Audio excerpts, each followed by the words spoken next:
vous qui êtes aujourd'hui présents en cette communion invisible, Odile et moi qui avons préparé ce culte, sommes heureuses de vous retrouver.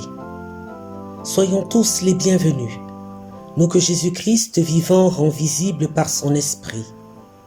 Prenons le temps d'être heureux. Nous sommes chacun un miracle ambulant sur cette terre. Nous sommes chacun uniques et irremplaçables. Le saviez-vous? Pourquoi ne sommes-nous pas étonnés de nous-mêmes et de tous les autres qui nous entourent? Trouvons-nous si ordinaires, si allant de soi que nous vivions?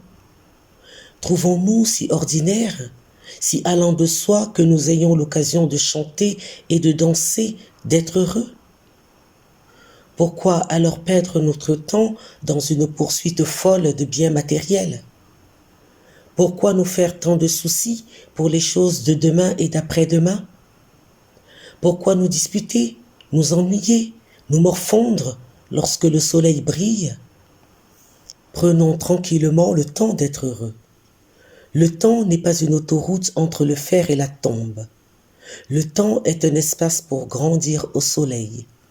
Oui, malgré et envers tout, prenons le temps d'être heureux sur cette terre. Si vous êtes assis, levez-vous et cherchons avant tout le royaume de Dieu. Nous chantons.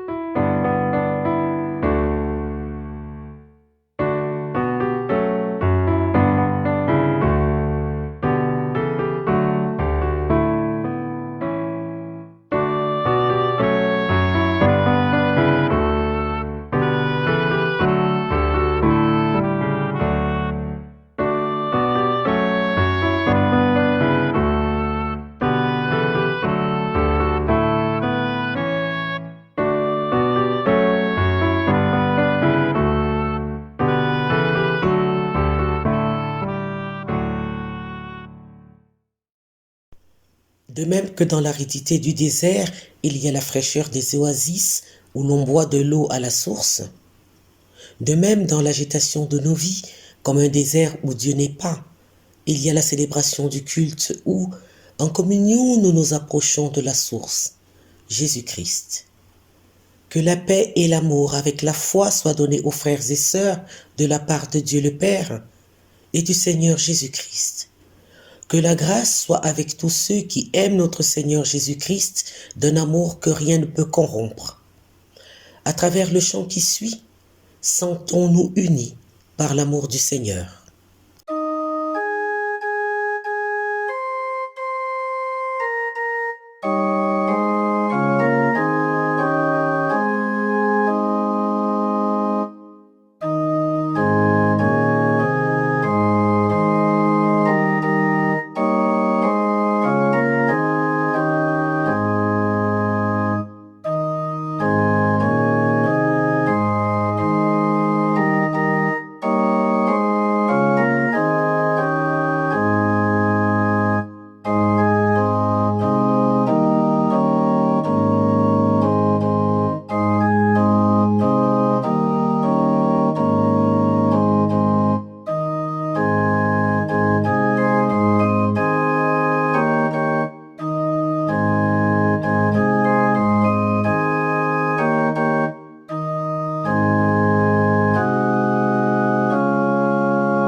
Prions ensemble.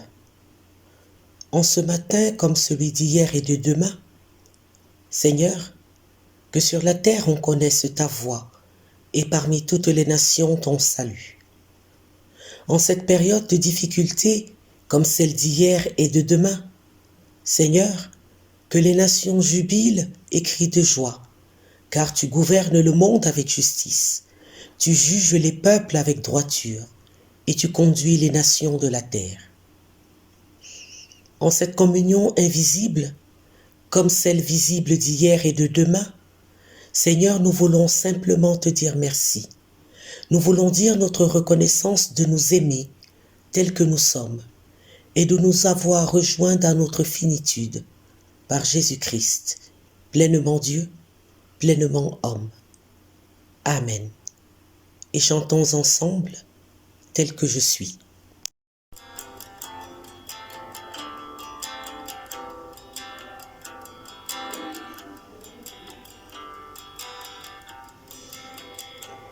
Tel que je suis sans rien de moi, sinon ton sang versé pour moi, et ta voix qui m'appelle à toi, agneau de Dieu, je viens, je viens. Demandons pardon à Dieu sous forme d'invocation. Béni sois-tu, Seigneur notre Dieu, qui fais de nous les témoins de la résurrection de Jésus-Christ. Tu veux que nous proclamions que tu es le Dieu vivant, et nous avons peur de la mort. Poursuivons avec la deuxième strophe de notre chant, tel que je suis. Tel que je suis bien vacillant, en proie au doute à chaque instant, plutôt dehors qu'un tour dedans, agneau de Dieu, je viens, je viens. Béni sois-tu, Seigneur notre Dieu, toi qui veux que nous manifestions ta lumière et nous t'attendons dans l'obscurité. Tu veux que nous célébrions le mystère de ta présence et nous restons prisonniers de nos habitudes. Dieu de vie, écoute et prends pitié. Nous poursuivons notre chant tel que je suis, les 3e et 4e strophes. Tel que je suis, ton cœur est prêt à prendre le mien tel qu'il est, pour tout changer, sauveur parfait, agneau de Dieu, je viens, tel que je suis, ton grand amour à tout pardonner sans retour. Je veux être à toi dès ce jour, agneau de Dieu, je viens, je viens.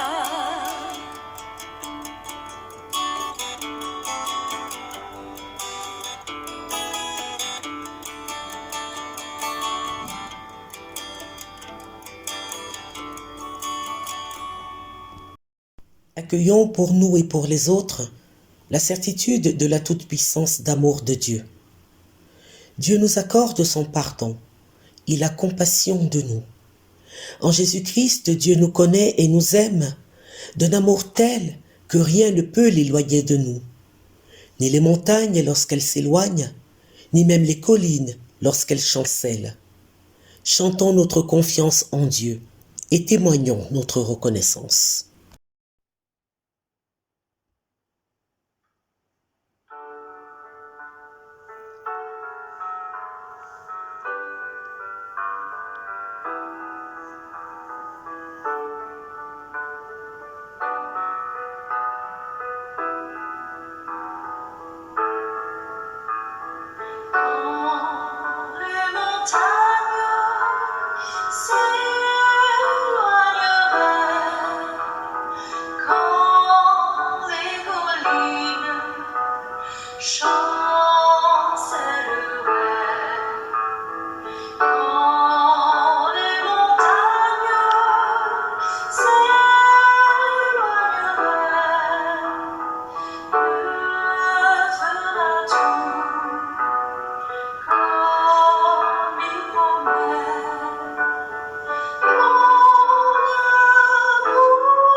Savez-vous quelle est la volonté du Christ à notre égard?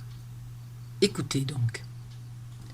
Soyez miséricordieux, dit Jésus, comme votre Père est miséricordieux. Ne jugez pas, et vous ne serez pas jugés. Ne condamnez pas, et vous ne serez pas condamnés. Pardonnez, et l'on vous pardonnera. Donnez, et l'on vous donnera. On se servira, pour vous, de la mesure avec laquelle vous mesurez. Pourquoi m'appelez-vous Seigneur, Seigneur, et ne faites-vous pas ce que je dis? Je vous donne un commandement nouveau. Aimez-vous les uns les autres comme je vous ai aimés. À l'amour que vous aurez les uns pour les autres, tous reconnaîtront que vous êtes mes disciples. Prions encore. Seigneur, nous voici devant toi, chacun chez lui, et pourtant ensemble avec ton esprit. Tu es la source de toute vie. Tu connais et tu sais ce qui nous habite. Ouvre-nous à ta parole, afin que ta volonté s'éclaircisse davantage. Donne-nous une joie certaine qui, malgré cette vie compliquée, ne s'éteigne jamais, et fais-nous comprendre, une fois encore, ce que tu attends de nous. Tu es béni pour les siècles des siècles. Amen. Nous chantons pour que le jour qui se lève.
Nous lisons dans la première épître de Pierre, au chapitre 1, les versets 17 à 25. « Et si vous invoquez comme Père celui qui juge selon l'œuvre de chacun, sans exception de personne, conduisez-vous avec crainte pendant le temps de votre pèlerinage, sachant que ce n'est pas par des choses périssables, par de l'argent ou de l'or, que vous avez été rachetés de la vaine manière de vivre que vous avez hérité de vos pères, mais par le sang précieux de Christ, comme d'un agneau sans défaut et sans tache, prédestiné avant la fondation du monde et manifesté à la fin des temps, à cause de vous qui, par lui, croyez en Dieu, lequel l'a ressuscité des morts et lui a donné la gloire, en sorte que votre foi et votre espérance reposent sur Dieu. Ayant purifié vos âmes en obéissant à la vérité, pour avoir un amour fraternel sincère, aimez-vous ardemment les uns les autres, de tout votre cœur, puisque vous avez déjà été régénérés, non par une semence corruptible, mais par une semence incorruptible, par la parole vivante et permanente de Dieu. Car toute chair est comme l'herbe, et toute sa gloire comme la fleur de l'herbe. L'herbe sèche et la fleur tombe, mais la parole du Seigneur demeure éternellement, et cette parole est celle qui vous a été annoncée par l'Évangile.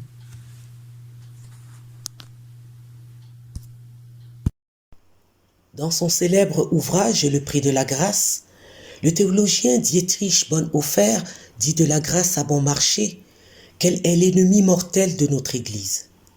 Cette réflexion menée durant le combat contre le nazisme a été un moyen de réveiller les consciences de ses contemporains. La grâce à bon marché, dit le théologien, c'est la grâce considérée comme une marchandise à liquider, la parole au rabais, la consolation au rabais, le sacrement au rabais, la grâce servant de magasin intarissable à l'Église, où des mains inconsidérées puisent pour distribuer sans hésitation ni limite, la grâce non tarifiée, la grâce qui ne coûte rien. Ce discours qui semble en totale contradiction avec la grâce inconditionnelle de Dieu, mais qui ne l'est pas, est l'un des 5 fondements de notre Église et l'un des moyens utilisés par l'apôtre Pierre pour réveiller son auditoire et peut-être nous aussi ce matin. Encore faudrait-il que nous tombions d'accord sur ce que serait cette grâce à bon marché. Il s'agit de la grâce envisagée comme une doctrine, un principe, un énoncé dont la seule affirmation prouverait qu'on la possède déjà et qui nous octroierait le droit de vivre à notre guise, sans prise en compte de l'altérité de Dieu et donc de notre prochain. Or, dit Pierre, et si vous invoquez comme Père celui qui juge selon l'œuvre de chacun, sans exception de personne, conduisez-vous avec crainte pendant le temps de votre pèlerinage. S'il apparaît certain à celui qui croit que Dieu soit amour inconditionnel, c'est-à-dire qui donne son amour sans faire de préférence, il est également celui dont la seule évocation devrait être porteuse, par nous, et pour nous avant tout, d'un jugement sur chacun de nos actes. Le premier serait de nous conduire avec crainte durant notre pèlerinage. Durant notre vie terrestre de croyants, c'est bien nous qui, par notre foi en Jésus-Christ comme Fils de Dieu, par notre foi en notre co-héritage filial, invitons Dieu dans notre vie en l'appelant Abba Père. C'est par conséquent nous qui sommes les invocateurs de son impartialité, en admettant que si nous acceptons Dieu comme Père, cette possibilité soit offerte à quiconque, sans que nous en soyons le centre de tri. Accepter, ou plus exactement rencontrer Dieu comme celui qui ne fait acception de personne, nous oblige à être non seulement bénéficiaires, mais porteurs et dispensateurs du jugement de Dieu sur nous et sur le monde. Le jugement de Dieu consiste alors en l'appropriation pour soi et pour mon prochain du fait qu'une fois pour toutes, l'humanité ait été rédimée, rachetée par le don de Dieu, Jésus-Christ, mort et ressuscité sur la croix. Le verbe utilisé ici par Pierre, à savoir rédimer, renvoie à la période de l'Exode où le peuple hébreu a été libéré de l'esclavage. Cette libération pourrait être également la nôtre si nous parvenions à comprendre qu'elle n'a pas nécessité de l'argent ou de l'or, qu'elle n'a pas consisté en une vaine manière de vivre, mais en le don par le sang de celui que Dieu a désigné comme étant son Fils unique et bien-aimé. Cette mort du Christ vient dire tout le tragique de notre héritage, dans ce sens qu'énoncer la foi chrétienne ne peut pas être sans gravité pour notre vie. Dire de nous que nous sommes chrétiens nous ouvre à l'univers des catégories sacrificielles, puisque la mort de l'innocent, du sans-péché qu'était Jésus, est un sceau, un gage du regard irrévocablement bienveillant de Dieu sur moi, et donc sur mon frère en humanité. C'est cela la justice de Dieu. C'est cela désigner Jésus-Christ comme l'agneau de Dieu qui enlève le péché du monde. Peut-on entendre cela et ne pas dire merci? Avez-vous déjà observé un agneau? Il est sans défense, à la merci de ses ennemis. Peut-on vraiment rester dans la futilité devant le sacrifice ultime, ou s'en tenir au dogme, à la doctrine, à un principe, pour vivre pleinement l'amour de Dieu? Si c'est encore notre cas, alors nous bradons le choix de Dieu et nous ne mettons aucun coup à sa grâce, puisque nous tentons de nous donner cette grâce par nous-mêmes. Vivre de la grâce, c'est franchir le pas, c'est faire le saut de la foi en nous abandonnant entre les mains de celui que nous désignons comme Père. Cette grâce-là coûte et elle a un prix bien élevé. Le prix à payer, C'est une quête permanente du trésor enfoui dans le champ. C'est l'évangile nouveau et sans cesse renouvelé. C'est l'amour de Dieu qu'il faut prier, écouter et recevoir. C'est l'engagement dans l'obéissance joyeuse et non la résignation et la mortification. C'est décider que sa joie vient du Christ et du Christ seul, et qu'elle ne dépend ni de notre réussite, ni de notre travail, ni de nos enfants, ni de notre conjoint, ni de notre bonne santé. Bref, pas de nous, mais du Christ Jésus. Remplis de cette certitude, nous pouvons nous présenter au monde comme des ressuscités, pleins de cette parole vivante qui dit que Dieu a tant aimé le monde qu'il a donné son Fils unique afin que quiconque croit ne meure pas, mais qu'il vive éternellement. Si c'est notre vérité, dit Pierre, alors nous sommes purifiés dans notre cœur par cette parole revigorante, mais certainement plus par un rite. Nous devenons donc obéissants, prêts pour dispenser l'amour fraternel, la Philadelphia, et au-delà, vivre et faire vivre l'agapé, cet amour au prisme du Christ. Tout ceci a un coût. Oui, il y a un prix à payer, car l'amour ainsi vécu ne le relève pas du sentiment. Aimer son prochain, ce n'est pas éprouver une émotion à son égard, comme le trouver sympathique par exemple, ou efficient, mais c'est poser à son encontre des actes qui le fassent grandir selon la définition de l'apôtre Jean. Personne n'a de plus grand amour que celui qui se défait de sa vie pour ses amis. Il s'agit donc de donner de soi pour faire du bien à son prochain. Si ce n'est pas encore le cas pour vous, rassurez-vous, vous n'êtes pas les seuls, car c'est à faire et à refaire chaque jour que Dieu fait. Sinon, ce serait bon marché. Oui, à tout instant de notre pèlerinage terrestre, il nous faut naître de nouveau dans cette tâche, afin d'entrer dans le monde nouveau offert par le Christ à Pâques, le monde infini de la foi. Cet événement qui change notre regard, qui nous convertit sans cesse et qui nous bouscule chaque fois que nous devons écouter la parole et obéir en accordant le pardon. Si cela reste difficile, nous pouvons observer la nature afin d'y entrevoir la futilité de nos rancœurs, la fragilité de notre exigence qui nous oblige à ne plus perdre notre temps. Retenons cette citation du chapitre 40 du livre du prophète Ésaïe que reprend Pierre.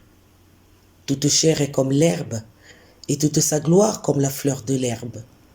L'herbe sèche et la fleur tombe, mais la parole du Seigneur demeure éternellement.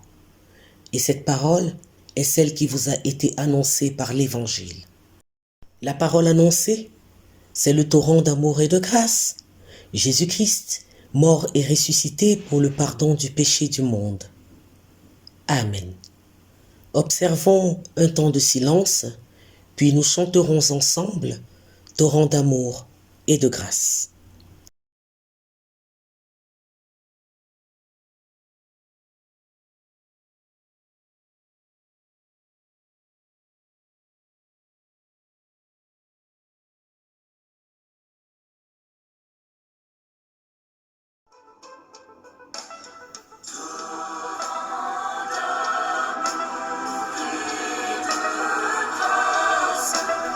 Amour descend.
je vous invite à confesser notre foi avec le symbole des apôtres. Je crois en Dieu, le Père Tout-Puissant, Créateur du ciel et de la terre. Je crois en Jésus-Christ, son Fils unique, notre Seigneur, qui a été conçu du Saint-Esprit et qui est né de la Vierge Marie. Il a souffert sous Ponce Pilate, il a été crucifié, il est mort, il a été enseveli, il est descendu aux enfers. Le 3e jour, il est ressuscité des morts, il est monté aux cieux. Il est assis à la droite de Dieu, le Père Tout-Puissant. Il viendra juger les vivants et les morts. Je crois en l'Esprit Saint, à la Sainte Église universelle, à la communion des saints, à la rémission des péchés, à la résurrection de la chair et la vie éternelle. Amen.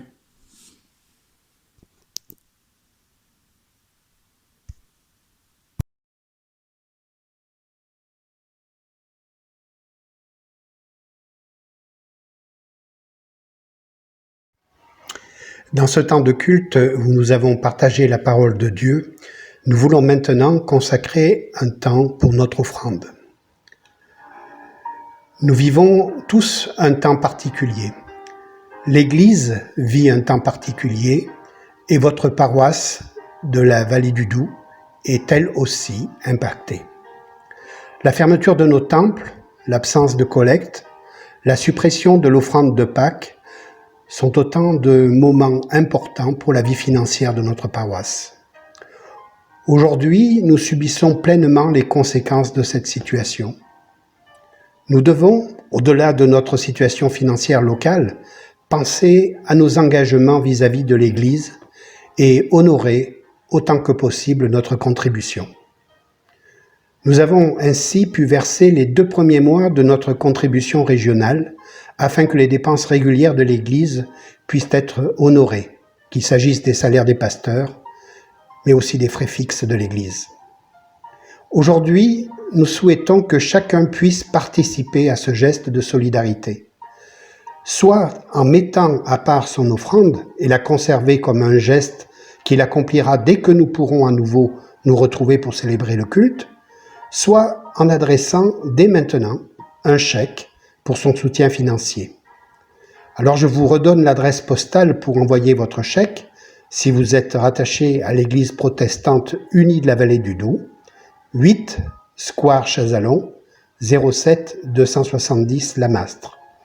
Et pour vous qui êtes rattaché à une autre paroisse, eh bien je vous invite à adresser votre contribution directement au trésorier de votre paroisse. Alors, comme le dit l'apôtre Paul dans 2 Corinthiens 9, verset 7, « Que chacun donne comme il l'a résolu dans son cœur, sans tristesse ni contrainte, car Dieu aime celui qui donne avec joie. » Alors, chers amis, soyez remerciés pour votre soutien financier et nous vous disons à très bientôt.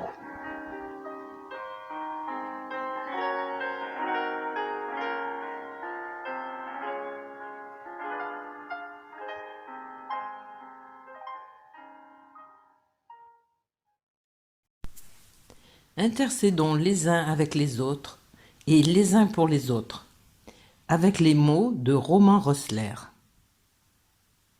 Seigneur, donne-nous la santé et ta protection, des jours remplis et des buts clairs, nous t'en prions, pour nous-mêmes et pour tous ceux que tu nous as donnés comme prochains.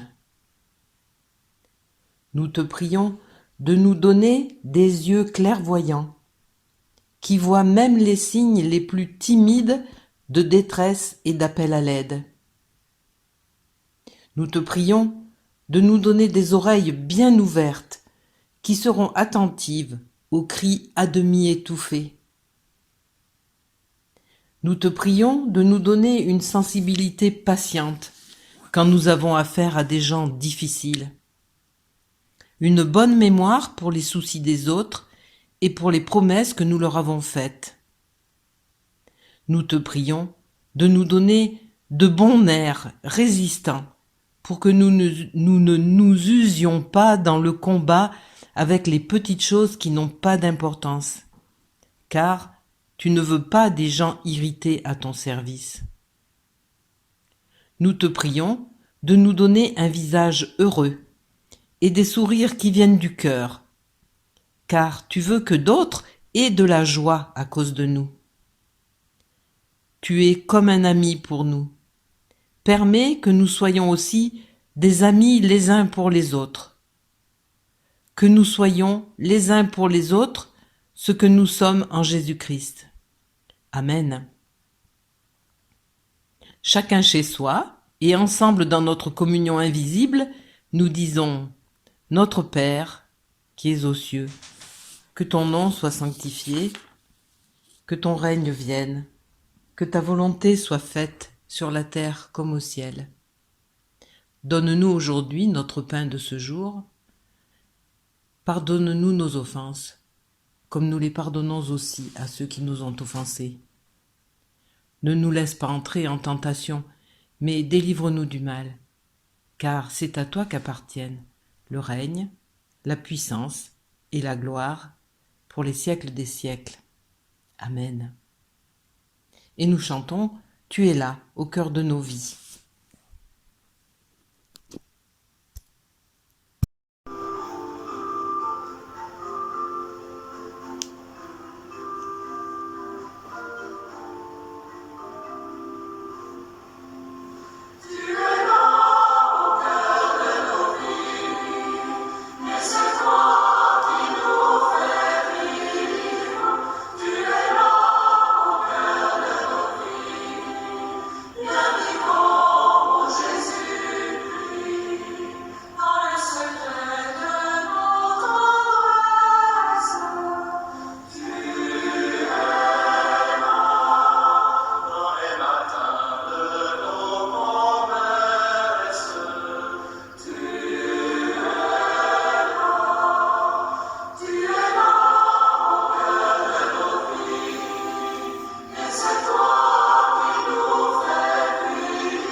Mes frères et sœurs en communion invisible, ne devez rien à personne, si ce n'est de vous aimer les uns les autres, car celui qui aime les autres a accompli la loi.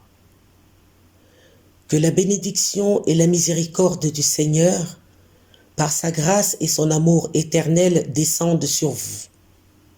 Il vous bénit, celui qui est Père, Fils et Saint-Esprit. À lui le règne et la gloire pour les siècles des siècles. Amen. Terminons notre culte par le chant « Jésus est au milieu de nous ». Odile, Yves et moi, nous vous souhaitons un bon dimanche et une bonne fin de semaine.